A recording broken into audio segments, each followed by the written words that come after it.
Star उत्सव पर देखिए अपने चहीते शोज 1 अप्रैल से डीडी फ्री डिश पर। अरे मैडम सुनिए, आप अंदर नहीं जा सकती, मिलने का टाइम खत्म हो गया है। मैडम सुनिए आप प्लीज।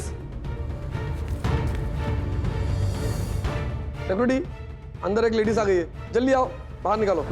क्या मतलब है कि नहीं ढूंढ पा रहे?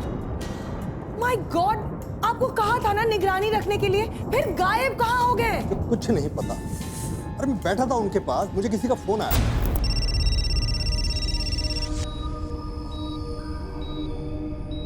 हेलो, आवाज नहीं आ रही। हेलो, हाँ हेलो, हाँ हाँ। जी, इतनी सीरियस सिचुएशन में आप एक क्रेडिट कार्ड के ऑफर के लिए बाहर कैसे जा सकते हैं? I don't understand that. आपको एक बार के लिए शक नहीं हुआ कि ये कॉल आपको डिस्ट्रैक्ट करने के लिए आया था? लेकिन प्लीज आप बाहर जाइए, बाहर जाइए।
जरूर गीतू दिखाई काम को।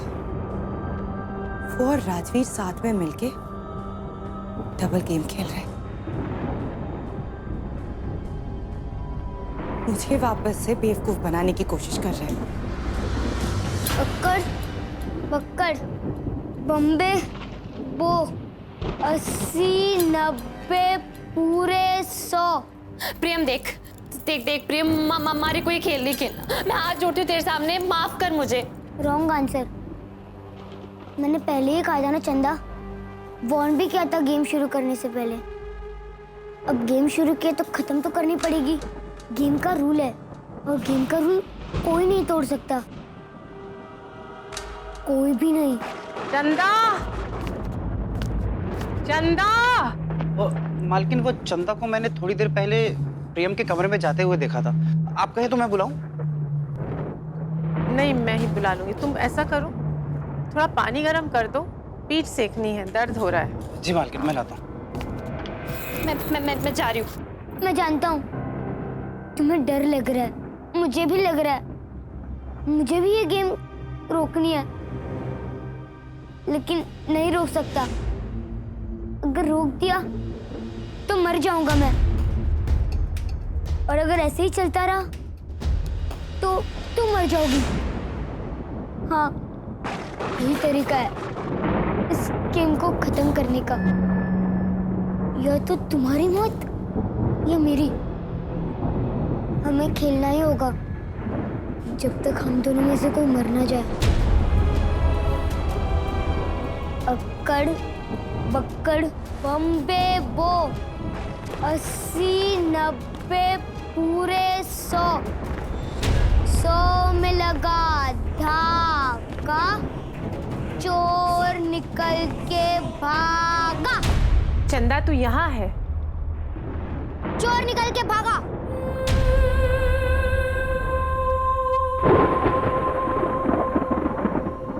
पूरा घर छान मारा तेरे लिए, और तू यहाँ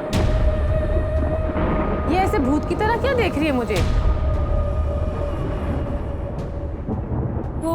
वो मासा वो क्या लगा रखा है? पूरा घर छान मारा तेरे लिए, तू यहाँ बच्चों के खेल में लगी हुई है। वो कुछ कह रहा था। तुम्हें मरना होगा। क्या बकवास कर रहा है तू? मेरी गलती नहीं, तुम्हारी गलती है। बीच में क्यों आई? अब तुम्हें मरना होगा।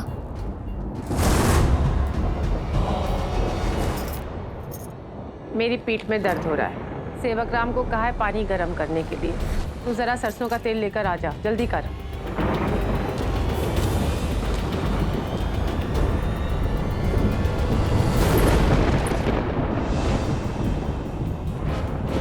चंदा, तुम मत जाना। आज की रात अच्छी नहीं है चंदा।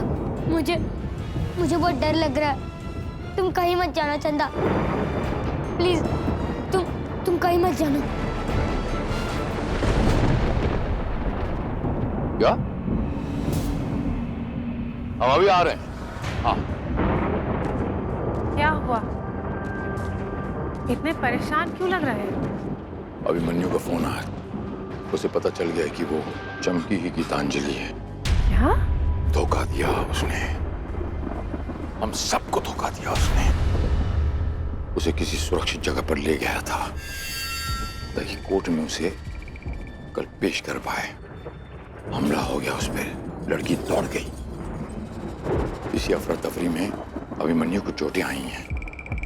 हमें जाना होगा। हम भी चलेंगे आपके साथ। नहीं, अगर उस लड़की ने इतना बड़ा कदम उठाया है तो यकीनन वो अकेली नहीं है, कोई और भी है उसके साथ। और आपका जाना हमारे साथ सुरक्षित नहीं है। अभिमन्यु को चोट आई है, हम चलेंगे आपके साथ। हमने कहा नहीं।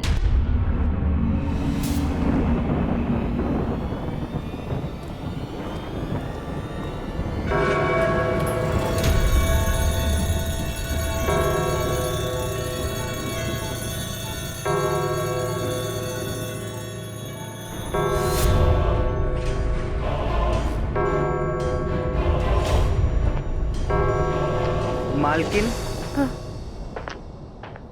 आपने गर्म पानी मंगवाया था।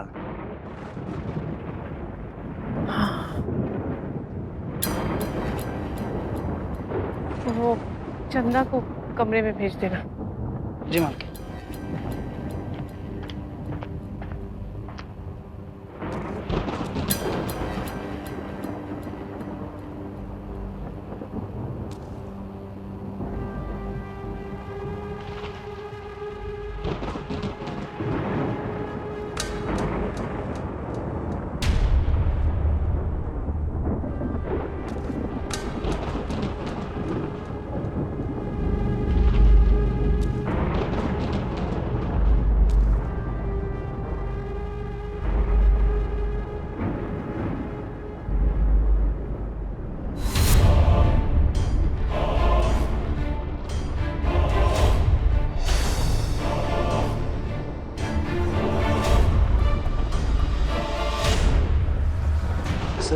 सीमो साहब का नोट आया सर। ये पोस्टमार्टम पहले करना पड़ेगा सर। वो फॉरेंसिक लैब में रिपोर्ट भेजना है सर। क्या नाम है? राजेश कुमार। ओके।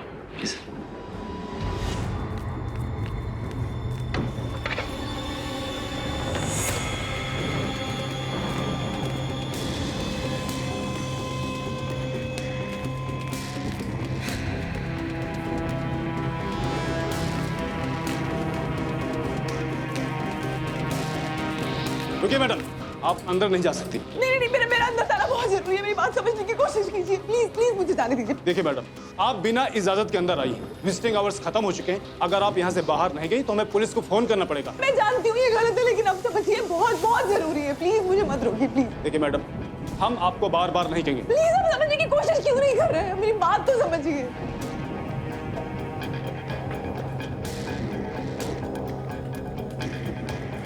देखिए, हम अभी आपसे इज्जत से पेश आ रहे हैं। अगर आपने हमारी बात नहीं मानी तो हम। क्योंकि अंदर एक जिंदा आदमी है।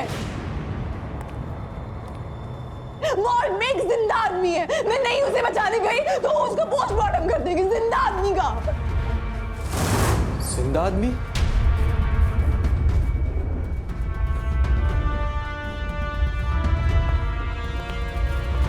क्या कह रही तुम गोरा? कौन है अंदर? ऋषभ? उसे मॉग में रखा किसने?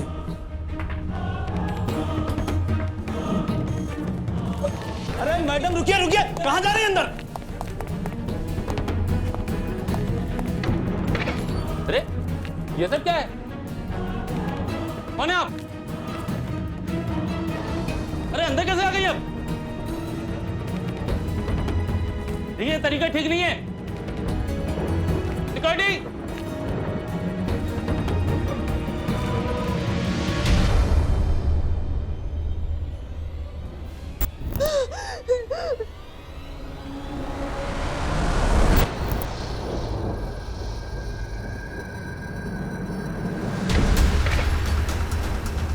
मैडम एक मिनट, आप अंदर एंटर नहीं कर सकती। इनकी चादर हटाओ। ये मुझे इनका चेहरा देखना है। इनका चेहरा देख, आप समझने की कोशिश कीजिए। मेरा भाई है, ये मरा हुआ नहीं है, ये जिंदा है। इनका एक बार चेहरा दिखाइए ना मुझे। अरे हटाइए ये कपड़ा, ये चादर हटाइए प्लीज। मेरी बात सुनिए।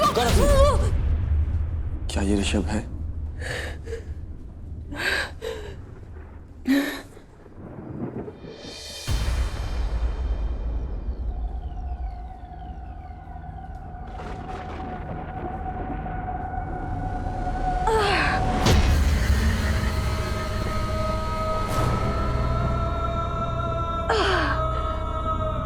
ये ऋषभ नहीं है गौरा। चलिए मैडम, चलिए।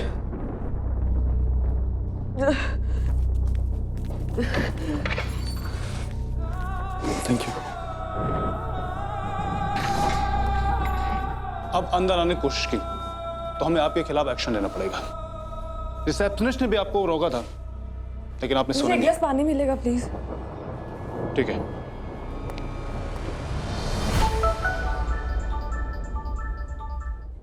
हेलो। नहीं मिला ना आपका भाई, मिलेगा भी नहीं, क्योंकि वो हमारे कब्जे में है। एक बात कान खोल के सुन लो तुम सब। अगर मेरे भाई को कुछ हुआ ना, मैं सबको तबाह करके रख दूंगी, किसी को छोड़ूंगी नहीं मैं। रस्सी जल गई लेकिन बल नहीं गया। चलिए, ये कहकर आपने एक चीज तो तय कर दी कि सेहरी परिवार को दुश्मनी लेनी आए ना आए, लेकिन गीदड़ भभकी अच्छी देते हैं। हमसे दुश्मनी मोल नहीं लेना, वो दुश्मनी बहुत महंगी पड़ेगी। अगर कल कोर्ट में आपने ये बयान नहीं दिया कि तुम ही गीतांजलि हो और मेरे बच्चे को नहीं बचाया, तो तुम्हारा भाई तो गया समझो।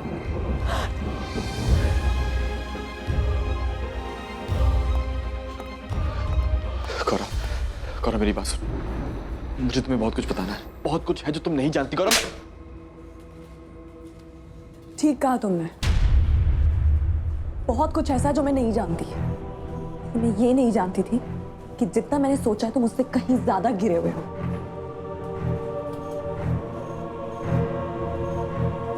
क्यों इतनी नफरत करती हो मुझसे?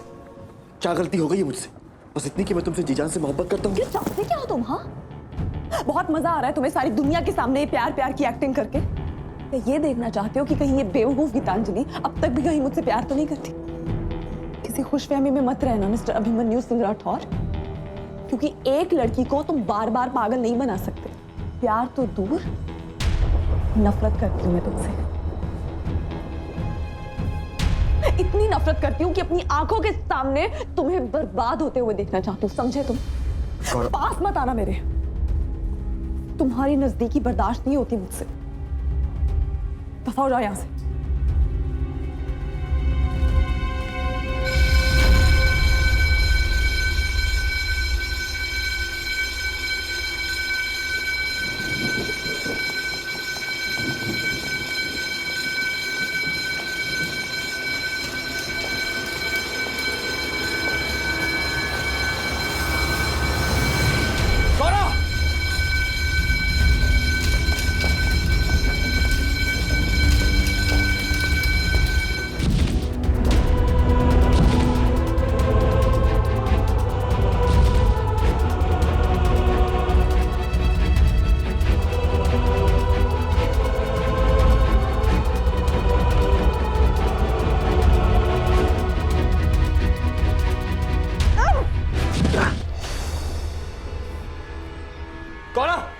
गौरा मेरी बात तो सुनो। गौरा, ये लड़की बड़ी शातिर लगती है, कहीं ऐसा ना हो कि कल कोर्ट में वो अपना बयान बदल दे। नहीं, वो ऐसा नहीं करेगी। खुद को तबाह करके नफरत करना तो सीख लिया उसने। लेकिन अपने भाई को तबाह कर सके इतनी नफरत नहीं उसके दिल में।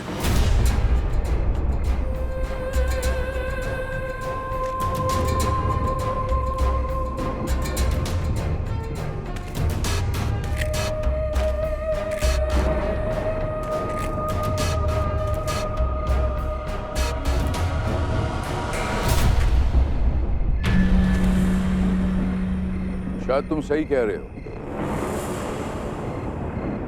आज अगर ऋषभ हमारे सामने होता